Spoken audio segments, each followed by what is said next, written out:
ป้อละลองไต้ไทยลาวเจ้าไหนๆกำนำตีว่าเป็นสายเงินคือเหลียวกันเนื้อแกนั่นกวนเจออันว่าไต้เลมานก็เป็นสายคือเหลียวกันในก็มีย้อนว่าเฮาเลยอยู่คนเข้ารอเลกันกวยกะป้อถ้าด้วยเตียนแต่ผู้คนคว้าเขาลัดว่ามาในอำป้าเนอจุ่มไต้กะไต้ก็นั่นแหละเจ้าไต้เหื่อมนั้นไทยในอำเจอคือเหลียวกันตั้งมาไหนตื้นลัดเลยแตกแหลงตั้งเติงตะนาวสีเจดอนเปกอันตั้งมันแต่ไม่ว่าเมฆอันไทยห้องว่าจังหวัดมะริดนั่นไหนเจ้าไต้เหื่อมนั้นเจ้าไทยเฮาตึกอยู่เศร้าไว้อยู่ตึกลัดความไทยอยู่กินเหมือนกวนไทยนับยามคุณออกคำไทยอยู่ต่อถึงวันเมื่อไหนย้อนเบอร์เจ้าเลือดไต้เหื่อมนั้นไทยแหละเปิงฟังตีแปลกเปิงไว้ตั้งต่างเจ้าคือปวดตั้งตะนาวสีในไปเจอดิกัดเย็นแหละถึงเมื่อเลียวกวนปืนตีนั่นตึกเลยอยู่เนอะแกเพศึกเสืออำป้อเปิงกันตั้งกวนไตในเมืองไต้ลองไหนข้าเฮาเจ้าเสือจนเมืองตีให้งานในปันกว่าค่ะอ้อป้อละลองการเจอหือเงินคือมาไหนกำนำไต้เลไทยตีลัดเปิงกันอิดอี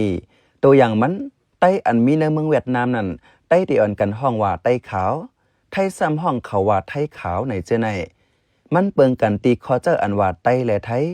เหมือนหนังไต้เจออันอยู่จ้อมฝั่งปังลายเมืองมันปอดเตอร์เนื้อเติงตะนาวสีนั่นก็ไต้ก็ซ้ำตีว่าเป็นกวนไต้ไทยซ้ำตีว่าเป็นกวนไทยในแทงก็เฮาอำไลอยู่โฮมเมืองลูกเลียวกันแลคอเจ้าเปิงกันแต่อำหลากหลายสัง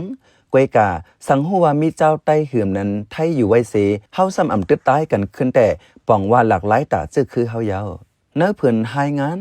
ส่วนประสานงานเพื่อความมั่นคงที่3นั้นเปิ้งแหนไว้ว่า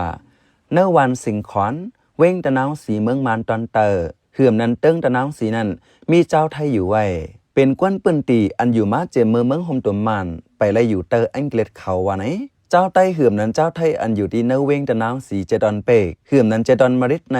จอมหนังเนื้อเพื่อนให้งานนั้นเปิ้งไว้แต่เจ้าไทยอันอยู่ไว้ตีวันสิงขอนในมีมาเจเมือ2 ปากปีเลอถึงมาปานคนออกคำไทยตวนทน5ปีศาสนา2 เฮง10 ปาก 11นั่นแม่นพ้องอังกฤษเขาแจกแท็กแผ่นลิ้นเฮ็ดให้ตาหวายเบกเหื่อมนั้นมริดและตะนาวสีเจไหนตกอยู่เนื้อแผ่นลิ้นเมียนมาเหื่อมนั้นเมืองโฮมตัวมานจากนั้นกวนไทยเจไหนจังกึดคังไว้จอมเปิ้นตีว่าไหน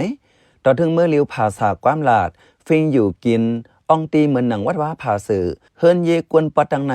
ตึกเหมือนฟิงทุงไทยเหื่อมนั้นฟิงทุงไตไว้อยู่ความลาดแต่ง่ายกวนไทยตอนเตยยามเหลียวเจ้าไทยอันอยู่ปอดตอนในมีอยู่9 วัน1 วันสิงขอน2 วันทุ่งหมักเป้า3 วันแหลมโยน4 วันทุ่งขา5 วันตะลิ่งแหลง6 วันวังเหย่อ7 วันทุ่งทองหลาง8 วันมุกพรงและ9 วันซ้ายขาวเจนเจไนในหมู่วันสิงขอนนั้นแต่มีกวนไทยอยู่ไว้ปากปลาย30 มงเฮิรนเมื่อเหลียวกวนเจ้ามันมาถังเซ้านำแหล่ล้อกันไว้มีป้าปีน้องเจ้าย่างแหล่เจ้ามุสลิมเจในแทง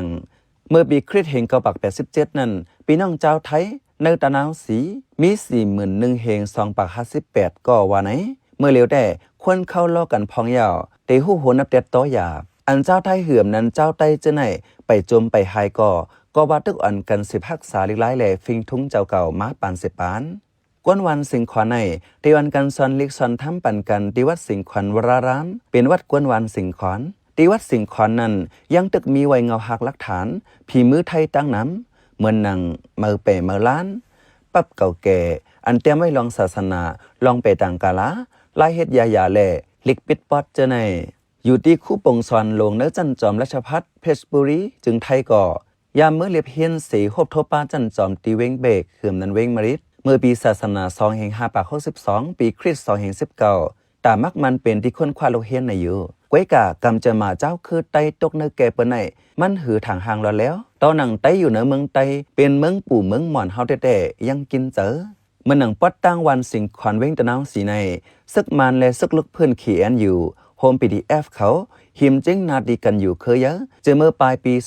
2024กวนเมืองอำไรอยู่กัดเย็นซึกมันเอาคออ้างว่าซึกลุกเพื่อนเขาอยู่เหนือวานในสีเอาไฟเผาเฮิรนกวนวานเป็นสีหันหลังในสื่อข่าวไทยสำนักข่าวชายขอบให้งานไว้อีกเนื้อทบเพไหลลองสีกวนไทยประดังตะนาวสีใน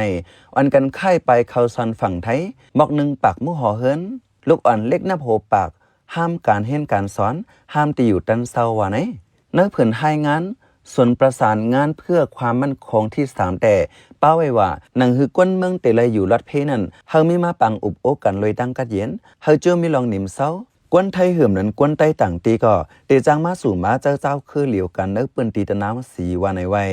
ข้าวเป็นใจเสิร์จนเมืองข่าวอ้อปันแห้งไล่การพัดคาเท่าคาลยินจมอย่านำอยู่ข่าวอ้อเหมือสงค่า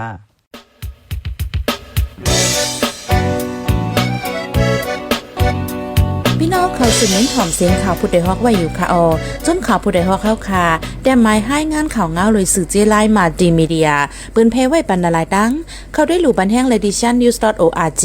อำนั้นดัง Facebook page news เข้าปันตั้งหันถึงเลยกูข่าวย้ำยินดีฮับดอนกูเจอกูก้นอยู่ในเงาไล่การวันการมึงวันเมื่อไหนการหาข่าวล้ำข่าวอย่าเผื่อเลี้ยงแค่นอนนับย้ำไว้นักเหนือกอปีไรค์เสเลข่าวผู้ใดฮอกกูโหนันแค่นอสืบเชื่อสีปันแห้งกว่าเสกัม